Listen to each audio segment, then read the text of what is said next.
Alors je vous propose d'aborder le premier sujet, qui est le pari fou du consensus ou du bénéfice partagé. Si le compromis reste un exercice courant, bien que peu aisé, la recherche d'un consensus, c'est-à-dire la différence d'un consensus par rapport au compromis, c'est le résultat gagnant-gagnant. La recherche d'un consensus est souvent considérée comme un doux rêve que les politiques laissent aux poètes. C'est pourtant à travers la recherche d'un bénéfice partagé qu'on réforme valablement dans le temps et pour longtemps. Il faut certes prendre le temps à la recherche de ce qu'on appelle dans nos métiers le bénéfice client, mais la réussite d'une telle démarche, celle du consensus, évite le conflit et le chaos. Bien que le chaos peut relever de la fameuse destruction créatrice de Schumpeter, mais le chaos est un chemin qui est particulièrement long et coûteux. La DSN est-elle une belle illustration de cette ambition du pari du consensus, du bénéfice partagé et du gagnant-gagnant? Alors on y répondra définitivement en 2017, mais au sein de la SDDS, nous sommes convaincus que oui, la DSN est une parfaite illustration de la recherche d'un bénéfice partagé, et je suis très sincère, je ne fais pas du politiquement correct. Alors pour aborder ce sujet, nous avons un invité. Merci Eric d'être avec nous. Nous avons choisi un invité qui a la double nationalité. Éditeur d'un côté, groupe Soprasteria, et pouvoir public de l'autre, puisque Eric préside le groupement d'intérêt public de modernisation des données sociales, qui est le maître d'œuvre, qui fait la question de la maîtrise d'œuvre de la déclaration sociale nominative. Donc merci Eric Hayat d'être avec nous ce matin. A-t-on quelques chiffres, juste pour montrer l'ampleur, l'importance de la déclaration sociale nominative? Merci Romain, bonjour à tous. Alors quelques chiffres rapidement, si vous voulez. Aujourd'hui, au moment où nous parlons, la DSN est effectivement un succès, je le dis sans tourner autour du pot. Il y a aujourd'hui 530 000 entreprises qui ont adopté la DSN, sont les plus grosses en réalité, ce qui représente à peu près 14 millions de salariés, donc du secteur privé, donc près des 2/3 ou des 3/4 des salariés en France. Et ce qu'on oublie de dire, et qui pour moi est très important, les 2/3 des paiements donc, qui sont envoyés aux URSSAF, c'est-à-dire, j'ai fait le point hier, on avait notre comité exécutif du GIP hier, 40 milliards d'euros chaque prélèvement. Donc c'est effectivement important de dire que ça marche. Deuxièmement, aussi important, on a fait un sondage auprès des gens qui sont passés à la DSN, des entreprises. À 80%, elles se déclarent déjà satisfaites. Ce n'était pas gagné d'avance. Elles disent que ça leur apporte une amélioration du fonctionnement et donc pour les entreprises, ça marche. Pour les salariés aussi, mais là je vais y revenir parce que c'est un point important. Quant à nos partenaires de la sphère sociale, les organismes de protection sociale, les OPS, je vais utiliser peu d'acronymes, mais celui-là je vais être amené à l'utiliser. Effectivement, ils sont aussi satisfaits parce que ça a modernisé leur fonctionnement. Donc la DSN est aujourd'hui quelque chose qui fonctionne et, je ne vais pas anticiper sur la suite, qui sert de socle à d'autres réformes dont vous avez sûrement entendu parler, le prélèvement à la source et autres joyeusetés. Alors, quelle a été la principale difficulté ou la principale action qui a permis d'arriver à un gagnant-gagnant? Je préside le GIP depuis l'origine. Ça fait très longtemps, ça fait 15 ans. Et quand je suis arrivé, alors le GIP, c'est quoi? C'est un groupement d'intérêt public qui réunit des organismes, des entreprises, enfin beaucoup de monde. Il y a dans ce groupement d'intérêt public tous les acteurs du social. C'est-à-dire, il y a les OPS, tout le monde les connaît, il y a, qui relèvent du secteur public, enfin c'est du public, il y a les complémentaires qui sont du privé, Agir Carco, enfin, tout ce monde-là, les assureurs qui font des complémentaires, les mutuelles. Il y a également des partenaires qui sont les éditeurs logiciels, les experts comptables, on va y revenir. Il y a aussi les organisations patronales, MEDEF, CGPME, UPA, et les syndicats. Les plus actifs, d'ailleurs la CGT est très active au sein du GIP, la CFDT, etc., etc. Donc il y a beaucoup de monde. Et donc dès l'origine, je me suis dit que pour que ça marche, il fallait créer un affectio societatis, c'est-à-dire que tous ces gens-là travaillent ensemble et acceptent que ça fonctionne. Parce que bien avant la DSN, il y a eu Net Entreprise, le socle de la DSN. Donc si vous n'avez pas un socle de consensus, on ne peut pas y arriver.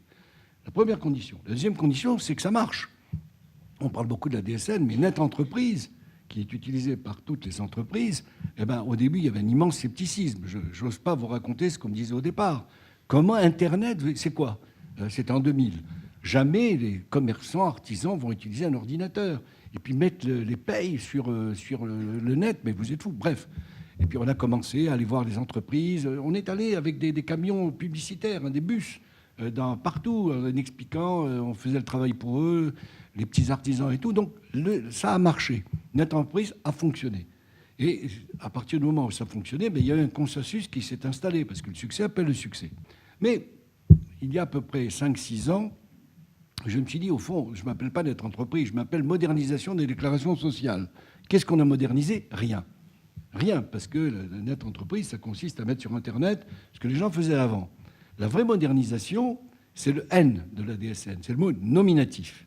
Parce que j'avoue que moi, je ne connaissais rien à la paye. Quand j'ai découvert que la paye, les déclarations se faisaient en masse, c'est-à-dire qu'on ne connaissait pas les gens qui étaient dans l'entreprise au moment où on payait l'URSSAF, je me suis dit, mais il y a des fraudes partout. Et il y avait des fraudes partout. Hein, et puis surtout, mais il y a beaucoup de salariés qui découvrent quand ils partent à la retraite que l'employeur il n'a pas déclaré. Alors là, on aborde déjà les bénéfices finalement de la DSN.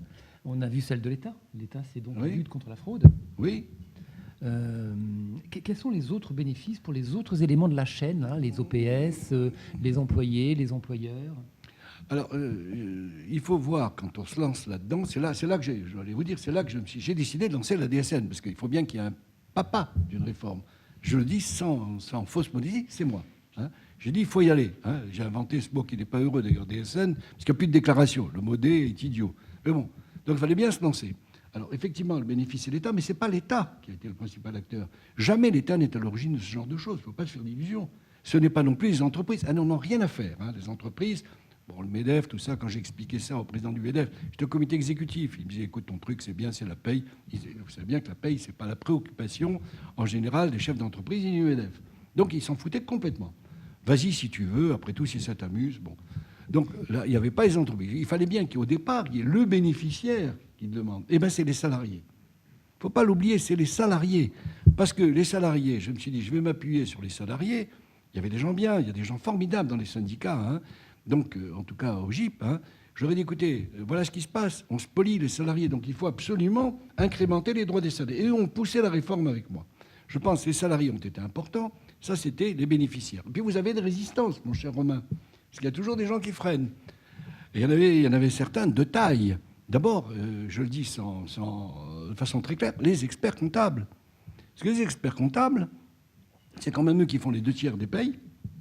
Hein, et qu'ils prennent en gros 23, entre 20 et 25 euros par salarié par mois pour faire ce travail. C'est-à-dire 8 milliards d'euros par an quand même. Hein. Bon. Mais il se trouve que j'ai eu beaucoup de chance parce que quand on a lancé la DSN, on s'est trouvé devant des présidents et des bureaux de l'ordre qui ont joué le jeu. Quant aux éditeurs, puisque je suis parmi vous, ils ont commencé à dire oh là là, beaucoup de travail, on ne va pas avoir les gens. Enfin, donc, vous n'avez pas été, je vous dis vous, hein, une force de proposition dans cette réforme. Et donc les éditeurs ont joué le jeu, mais ils n'étaient pas initiateurs de cette réforme.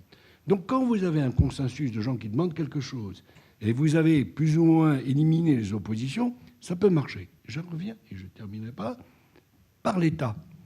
Parce que tout ça en France marche très bien, hein, sauf qu'à un moment donné, il faut la loi. Mais l'État nous a appuyés, mais l'État n'était pas, il faut le dire, initiateur de cette réforme.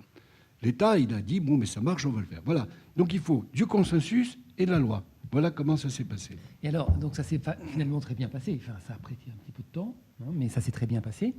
Est-ce qu'il y a quelque chose qu'il faudrait changer ou que vous changeriez si c'était à refaire? Pour répondre à ta question, il faudrait d'une part accélérer les processus. Je ne sais pas comment, hein, parce qu'on est obligé de passer par la CNIL, par le Conseil d'État, par la rédaction. Alors sur la phase 3, maintenant, la DSS veut consulter le MEDEF. Très bien, on va voir la suite.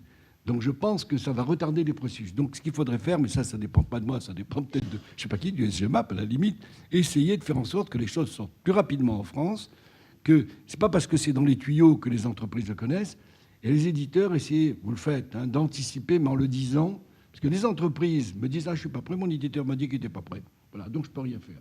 Voilà, y compris les éditeurs d'experts comptables, parce que là, il y a double difficulté. expert comptable qui dit je ne veux pas y aller, je leur dis pourquoi? Il me dit mon éditeur n'est pas prêt. Pourquoi? Parce que la loi n'est pas sortie. Pourquoi? Parce que c'est long. Donc c'est terrible, c'est long, c'est long, c'est long. Ah oui. Donc si on donne les points clés de la méthode opérée, au-delà du consensus, on a vu qu'il y avait un consensus qu'il fallait construire. Et là, je vais me permettre de faire un petit commentaire.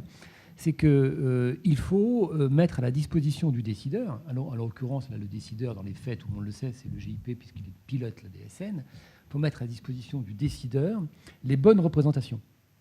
Et peut-être justement qu'en France, on a un problème de représentation des entreprises, et de fait, les éditeurs finissent par représenter leurs entreprises quand les entreprises sont de petite taille. Oui, C'est les experts comptables aussi. Les experts comptables aussi. Les entreprises sont représentées par les experts comptables et les éditeurs Oui. sur le marché des PME.